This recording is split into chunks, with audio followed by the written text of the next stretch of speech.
Welcome to my channel Indian polity parliament speaker. Please subscribe, like and share my channel. Parliament సమావేశాలు ప్రకరణ 85 ప్రకారం సంవత్సరానికి కనీసం 2 సార్లు సమావేశం కావాలి. 2 సమావేశాల మధ్య కాలం 6 నెలలకు మించి ఉండరాదు. అవసరమైనప్పుడు ప్రత్యేక పరిస్థితుల్లో మరికొన్ని సమావేశాలు నిర్వహించడంతో పాటు గరిష్ట సమావేశాలపై పరిమితి లేదు. ప్రస్తుతం పార్లమెంటు 3 పర్యాయాలు సమావేశం అవుతున్నది. పార్లమెంటు సమావేశాలు ఢిల్లీతో పాటు రాష్ట్రపతి నిర్ణయించిన ఇతర ప్రాంతాల్లోనూ నిర్వహించవచ్చు. ఏ బడ్జెట్ సమావేశాలు ఫిబ్రవరి నుంచి ఏప్రిల్. బి వర్షాకాల సమావేశాలు జూలై నుంచి ఆగస్టు. సి శీతాకాల సమావేశాలు నవంబర్ నుంచి డిసెంబర్. ఏ సమావేశాన్ని అయినా ఎన్ని రోజులు నిర్వహిస్తారనే అంశంపై నిర్దిష్ట సంఖ్య లేదు. 3 సమావేశాలు కలిపి సుమారు 90 నుంచి 110 రోజుల వరకు అవకాశం ఉంటుంది. సభ్యుల అనర్హతలు పార్లమెంటు సభ్యుల అనర్హతకు సంబంధించిన అంశాలను ప్రకరణ 102(1)లో పేర్కొన్నారు. కింద పేర్కొన్న ప్రాతిపదికలపై పార్లమెంటు సభ్యుల సభ్యత్వం రద్దు అవుతుంది. లాభదాయక పదవుల్లో కొనసాగినప్పుడు, మానసికంగా స్థిమితం లేదని కోర్టు ధృవీకరించినప్పుడు, దివాలా తీసినప్పుడు, భారత పౌరసత్వాన్ని కోల్పోయినప్పుడు, ఎన్నికలో అక్రమాలు రుజువైనప్పుడు, ఎన్నికల ఖర్చుల వివరాలను నిర్ణీత గడువు లోపు కేంద్ర ఎన్నికల సంఘానికి సమర్పించనప్పుడు, పదవిని దుర్వినియోగ పరచినప్పుడు, వరకట్నం, సతీ, అస్పృశ్యత చట్టాల కింద శిక్షకు గురైనప్పుడు, పార్టీ ఫిరాయించిన, పార్టీ విప్నకు వ్యతిరేకంగా ఓటు వేసిన, పార్టీకి రాజీనామా చేసిన, పార్టీ ఫిరాయింపుల చట్టం ప్రకారం సభ్యత్వం రద్దు అవుతుంది. పై అన్ని కారణాల ప్రాతిపదికన చివరి కారణం మినహా కేంద్ర ఎన్నికల సంఘం సలహా మేరకు రాష్ట్రపతి పార్లమెంటు సభ్యుల సభ్యత్వాన్ని రద్దు చేస్తారు. రాష్ట్రపతి నిర్ణయమే తుది నిర్ణయం. సభ్యుల అనర్హత వివాదాలు ప్రకరణ 103 పార్లమెంటు సభ్యుల అనర్హతకు సంబంధించి రాష్ట్రపతిదే తుది నిర్ణయం. దీనికి సంబంధించి న్యాయస్థానాలు జోక్యం చేసుకోవడానికి అవకాశం లేదు. సుప్రీంకోర్టు తీర్పులు 2006లో Jaya Bachchan versus union of India కేసులో సుప్రీంకోర్టు కింది విధంగా తీర్పు చెప్పింది. గౌరవ వేతనం లాభదాయక పదవి కిందకు వస్తుందని, వేతనం తీసుకోకపోయినా ఆ పదవిలో ఉండే అధికారం, హోదా, గుర్తింపు కూడా లాభంగా పరిగణించాలని, అలాంటి సందర్భాల్లో వారిని అనర్హులుగా ప్రకటించవచ్చని పేర్కొంది. ఉదాహరణ Lily Thomas versus union of India case 2014లో సుప్రీంకోర్టు తీర్పు చెప్తూ 2 సంవత్సరాల కంటే ఎక్కువ శిక్ష పడిన వారు అనర్హతకు గురవుతారని పేర్కొంది. ప్రత్యేక సమాచారం ఆమ్ ఆద్మీ పార్టీకి చెందిన ఢిల్లీ శాసన సభ్యులను లాభదాయక పదవుల్లో ఉన్నారనే కారణంగా రాష్ట్రపతి వారి సభ్యత్వాన్ని రద్దు చేశారు.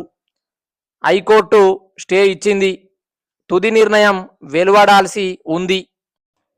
పార్లమెంటు ఖాళీలు ఏర్పడే పద్ధతి ప్రకరణ 101 కింద పేర్కొన్న సందర్భాల్లో పార్లమెంటులో స్థానాలు ఖాళీ ఏర్పడినట్లుగా భావిస్తారు. రాజీనామా పార్లమెంటు సభ్యులు తమ రాజీనామా పత్రాన్ని సంబంధిత సభాధ్యక్షులకు సమర్పించాలి. ఉదాహరణ లోక్సభ సభ్యులైతే స్పీకర్కు, రాజ్యసభ సభ్యులైతే రాజ్యసభ చైర్మన్కు స్వదస్తూరితో తమ రాజీనామా పత్రాలను వ్యక్తిగతంగా ఇవ్వాలి. ఆ రాజీనామాను స్వచ్ఛందంగా చేశారా లేదా అని విచారించిన తర్వాతనే సభాధ్యక్షులు ఆమోదిస్తారు. గైర్హాజర్. పార్లమెంటు సభ్యులు సభాధ్యక్షుల అనుమతి లేకుండా నిరవధికంగా 60 రోజులు సభా సమావేశాలకు గైర్హాజరైతే సభ్యత్వాన్ని కోల్పోతారు. ద్వంద్వ సభ్యత్వం కలిగి ఉన్నప్పుడు సభ్యులు ఏకకాలంలో 2 సభల్లో సభ్యత్వం కలిగి ఉంటే ఏదైనా ఒక సభలో సభ్యత్వం కోల్పోతారు. రాజ్యసభకు లోక్సభకు ఒకేసారి ఎన్నికైతే ఎన్నికైన 10 రోజుల్లోపు తన అభిష్టాన్ని తెలియజేయాలి. లేదంటే రాజ్యసభలో సభ్యత్వం రద్దు అవుతుంది. అప్పటికే ఒక సభలో సభ్యుడిగా ఉండి మరో సభకు ఎన్నిక అయితే మొదట సభ్యుడిగా ఉన్న సభలో సభ్యత్వం రద్దు అవుతుంది. ఉదాహరణ: లోక్సభ సభ్యుడిగా ఉన్న వ్యక్తి రాజ్యసభకు కూడా పోటీ చేసి గెలిస్తే తన ఐచ్ఛికాన్ని తెలియజేయని పక్షంలో లోక్సభ సభ్యత్వం రద్దు అవుతుంది.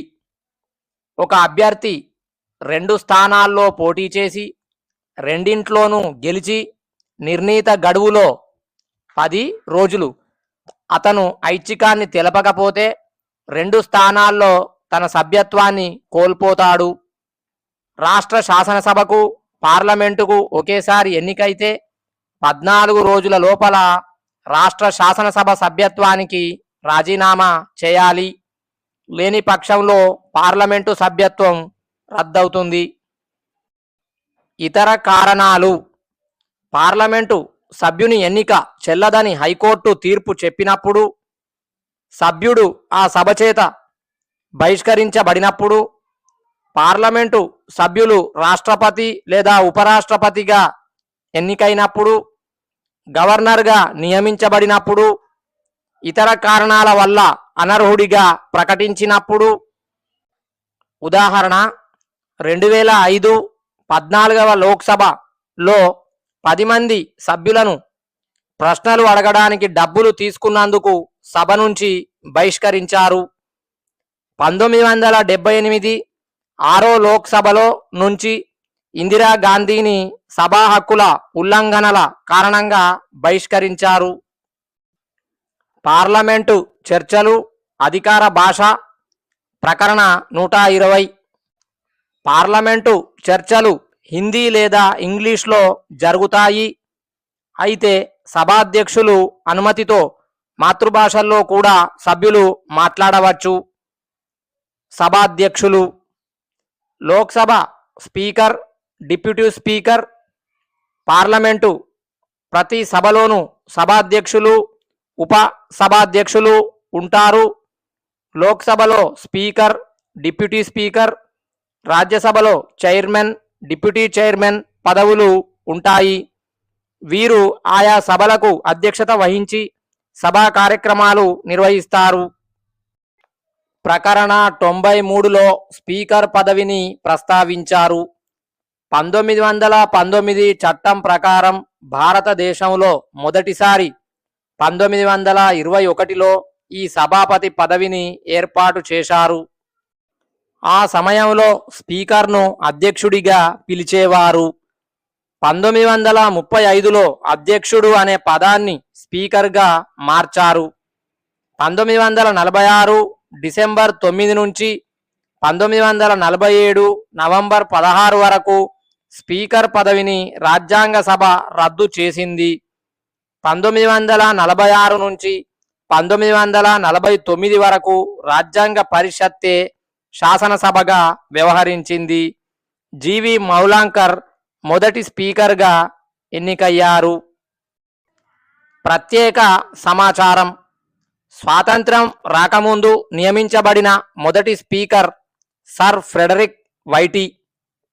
ఆ తర్వాత ఎన్నికైన మొదటి స్పీకర్ విఠల్భాయ్ పటేల్. ఎన్నిక: స్పీకర్ను లోక్సభ ప్రారంభ సమావేశంలోనే సభ్యులు మెజారిటీ ప్రాతిపదికపై నేరుగా ఎన్నుకుంటారు. స్పీకర్గా ఎన్నిక కావడానికి లోక్సభలో సభ్యత్వం కలిగి ఉండాలి. కాల పరిమితి: లోక్సభ స్పీకర్ పదవీకాలం 5 సంవత్సరాలు. కానీ నూతన స్పీకర్ ఎన్నిక అయ్యేంత వరకు పదవిలో కొనసాగుతారు. లోక్సభ రద్దయినా తన కాల వ్యవధి పూర్తయినప్పటికీ స్పీకర్ పదవి రద్దు కాదు. కొత్త లోక్సభ ఏర్పడి స్పీకర్ ఎన్నిక అయ్యేంత వరకు పదవిలో ఉంటారు. తొలగింపు పద్ధతి ప్రకరణ 94(సి).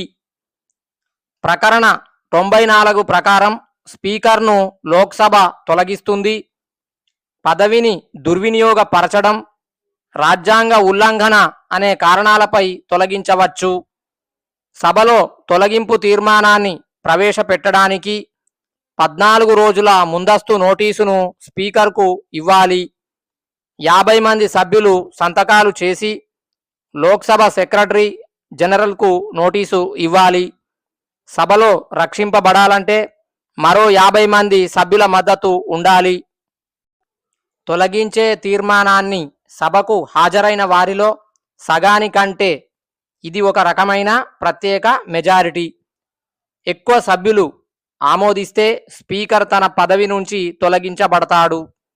స్పీకర్ను తొలగించే తీర్మానం సభా పరిశీలనలో ఉన్నప్పుడు స్పీకర్ సభకు అధ్యక్షత వహించరాదు, కానీ సమావేశానికి హాజరు కావచ్చు. తీర్మానం మీద తన అభిప్రాయాన్ని వెల్లడించవచ్చు. తీర్మానంపై సాధారణ సభ్యుడిగానే ఓటు చేయవచ్చు, కానీ నిర్ణయాత్మక ఓటు ఉండదు. గమనిక: స్పీకర్, డిప్యూటీ స్పీకర్ ప్రత్యేకంగా ప్రమాణ స్వీకారం చేయరు.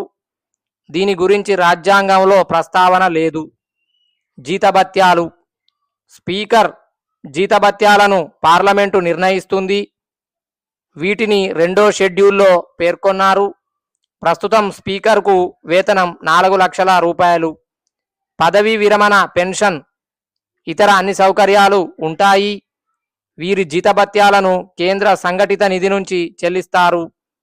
పదవీ కాలంలో వీరికి నష్టం వచ్చేలా వేతనాలను సవరించరాదు. రాజీనామా. స్పీకర్ తన రాజీనామా పత్రాన్ని డిప్యూటీ స్పీకర్కు అందిస్తారు. స్పీకర్ అధికారాలు, విధులు. స్పీకర్ అధికారాలు, విధులను రాజ్యాంగంలో, పార్లమెంటు కార్యకలాపాల నిర్వహణ చట్టంలోనూ పేర్కొన్నారు. వాటిని కింది విధంగా పేర్కొనవచ్చు. స్పీకర్ లోక్సభకు అధ్యక్షత వహించి సభా కార్యకలాపాలను నిర్వహిస్తారు. సభలో జరిగే చర్చలు, తీర్మానాలు, ఓటింగ్ మొదలగు అంశాలను నియంత్రిస్తారు. లోక్సభ తరపున ముఖ్య ప్రతినిధిగా వ్యవహరిస్తారు.